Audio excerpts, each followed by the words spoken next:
The roar of police sirens filled the air as Johnson Walker sped down the highway, weaving through traffic with reckless desperation.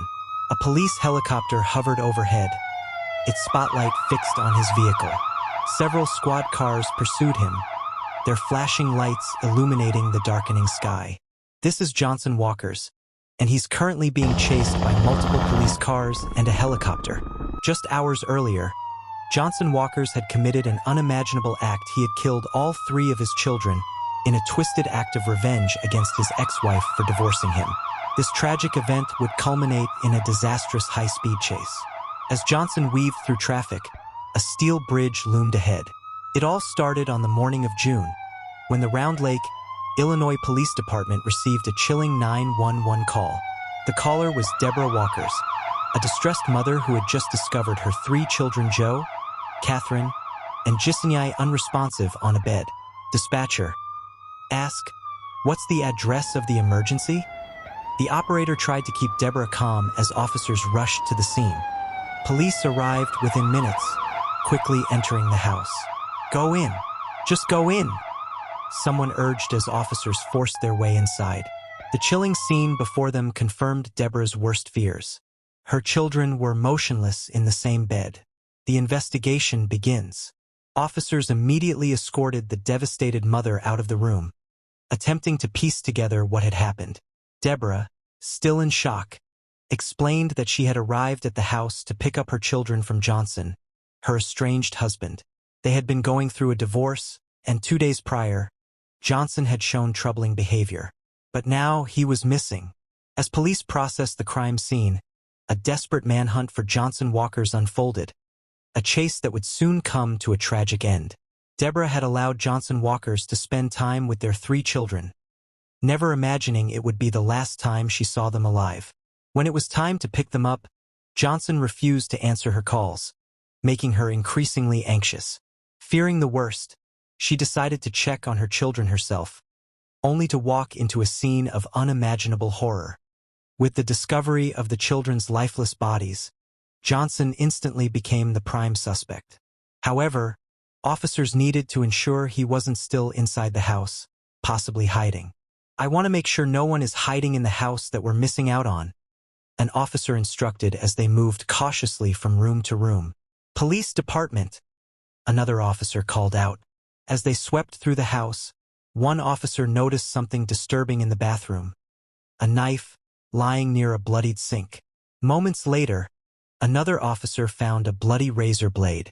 These items appeared to be potential murder weapons, raising further suspicions about Johnson's method of killing. However, when the medical examiners arrived to assess the bodies, they quickly dismissed the theory that the children had been stabbed.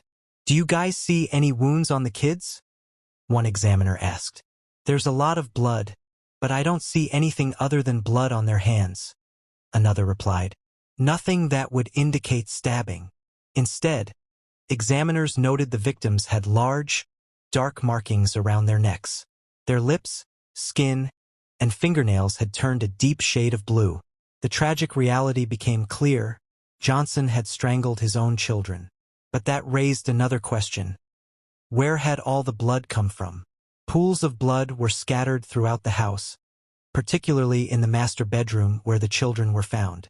Following a trail of droplets, officers made their way downstairs into the kitchen. There, they uncovered their most chilling piece of evidence yet, a letter addressed to Deborah. Though Johnson's handwriting was difficult to read, the message was unmistakable. He detailed the history of his marriage to Deborah, stating that after years together, their relationship had fallen apart.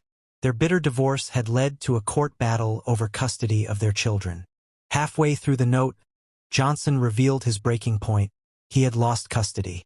One sentence, scrawled in the middle of the page, sent a shiver down the officers' spines.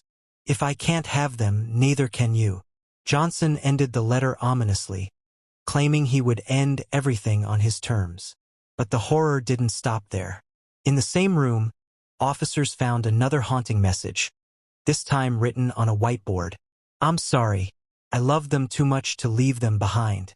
You promised. You swore."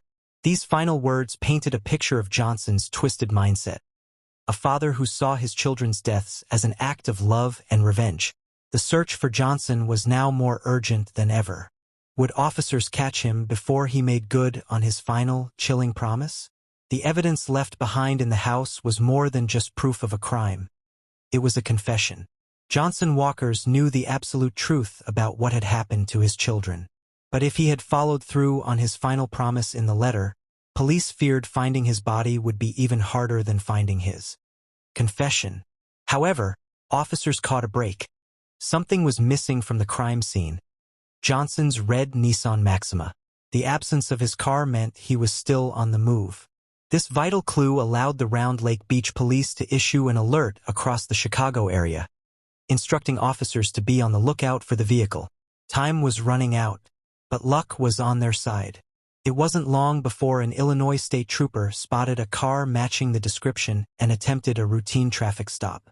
At first, officers weren't certain it was Johnson, until the driver suddenly stepped on the gas and sped away. The situation quickly escalated into a high-speed police chase, with helicopters and multiple police units joining in pursuit. Westbound past Richards State units in pursuit, an officer radioed. Johnson was driving recklessly, swerving between lanes and even slipping out of the helicopter's view at one point.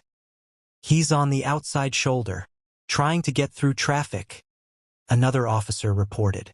If Johnson had more fuel than the helicopter, he might have had a real chance at escaping. But then everything changed. Steel bridge coming up. Seconds later, Johnson lost control. His car veered off the roadway and crashed. As officers surrounded the wreckage, Johnson was barely responsive but still alive. "Don't move. Keep your hands where we can see them. Do you have any weapons in the car?" "No, my leg. My plan was to drive." Johnson mumbled weakly. Though he was conscious, Johnson was struggling to stay alert. Yet even in his dazed state, he made a chilling admission. "I woke up, and they were dead. I know what I did, but I thought I was doing the right thing." Rescue teams worked quickly to extract him from the vehicle, cutting off the roof to pull him out safely.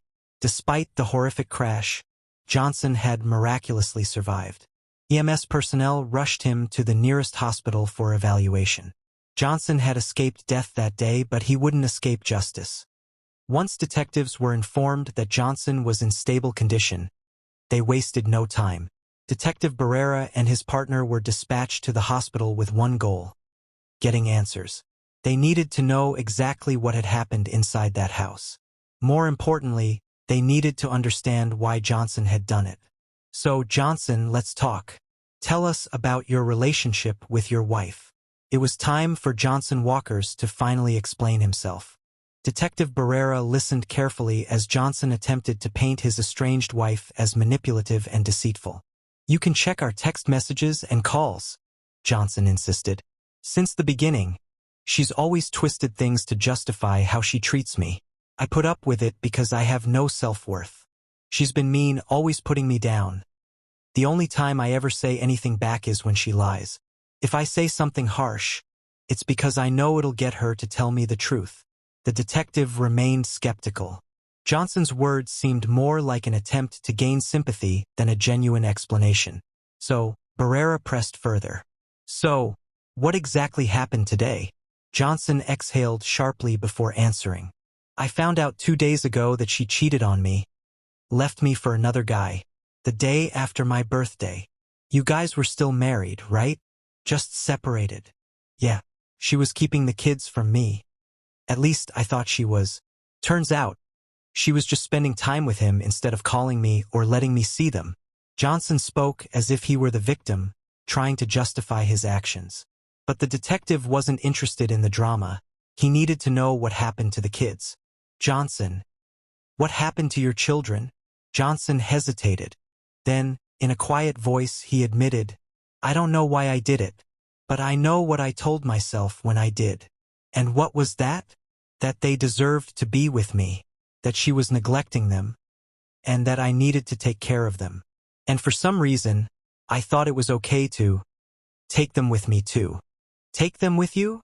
the detective repeated, his voice heavy with the implication. Johnson nodded. "I thought we'd be together, in whatever comes after this life. It was a chilling confession. Johnson truly believed, at least in that moment, that what he had done was right. Was this about hurting your wife? Making her feel your pain? Johnson shook his head. No, I don't think so. It wasn't about her. I just didn't want to be in pain anymore. I told her before, if I wasn't around, she'd start taking it out on them. And they didn't deserve that.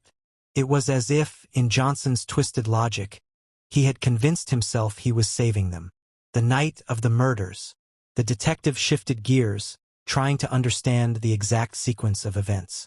Walk me through what happened, Barrera instructed. How were the kids? Were they happy? Johnson's eyes softened. Yeah, they were awesome. It was just like any other day. And when did things change? It all happened early this morning. Around 3 a.m. What triggered it? Johnson sighed. We had a phone call. It ended around midnight. And, I don't know, man. Something she said just snapped something in me. What did she say? It's weird because she said some nice things too. But then she said I was nothing. That I deserved nothing. That I was a terrible father. A terrible husband. He looked down at his hands, shaking his head. I know it sounds like I was trying to get back at her. But it wasn't about that. As messed up as it sounds, it was about doing something for me. Johnson's words sent a wave of unease through the room. He spoke with a detachment that was unsettling, as if he still believed what he did made sense in some twisted way. Detective Barrera listened as Johnson tried to explain his side of the story, but his words were jumbled, contradictory, and desperate. In a separate room, just a few feet away from where Johnson sat, Deborah was waiting. Unlike Johnson's stark interrogation room, hers was designed for comfort. The walls were warm and inviting, the furniture soft, and there were coloring books and toys nearby. The detectives knew she wasn't a suspect. She was a grieving mother, and they needed her to feel safe enough to speak.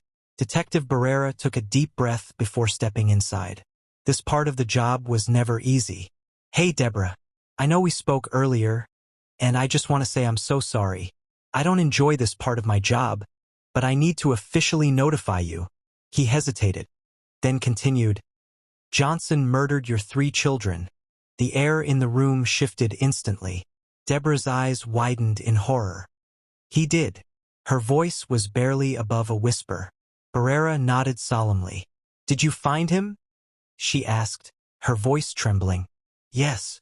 She swallowed hard. Is he dead? No. Deborah let out a sharp breath, as if she had been holding it in. Where did you find him? Barrera glanced at his notes. There was a police chase, about an hour and 30 minutes from here. He's in custody now. He straightened his posture. We're going to charge him with everything we can. We're going to do this right. Tears welled up in Deborah's eyes, but she fought to hold herself together. After a long silence, she finally spoke. I woke up, I ate, and I didn't contact them until I was already on my way to pick them up. They had a doctor's appointment today. Her voice was shaking. I stopped at Walmart first. I got diapers, some stuff for their play area, and a bathing suit for my daughter. She paused, her breathing uneven. Then I drove to the house. She squeezed her hands into fists, as if bracing herself. I opened the garage door, and at first, I didn't notice anything strange. She blinked quickly, her lips trembling. Then I stepped inside. Barrera waited patiently. I looked to the right, and I saw. The door was broken off the hinges. She swallowed hard. Then I saw blood, just drops of it. And I turned around, and I looked in the garage, and his car was gone. Her breath hitched, and she covered her mouth, shaking her head. I didn't want to believe it. I didn't want to believe it. But I ran inside anyway. She let out a shaky breath. And then, I saw them. Her voice broke on the last word. And for a moment, she couldn't speak. The weight of what she had witnessed, what had been taken from her, was crushing her. The room was silent except for her quiet sobs. Detective Barrera let her grieve. There was no rush, no pressure. When she finally looked up, her face was filled with something new. Not just sorrow, not just pain, but anger. I want to make sure he never walks free again. Her voice was steady, even as tears streaked down her cheeks. He doesn't get to take them away from me and walk away from this. He doesn't. Barrera nodded. We're going to make sure he pays for what he did. And with that, Johnson's fate was sealed.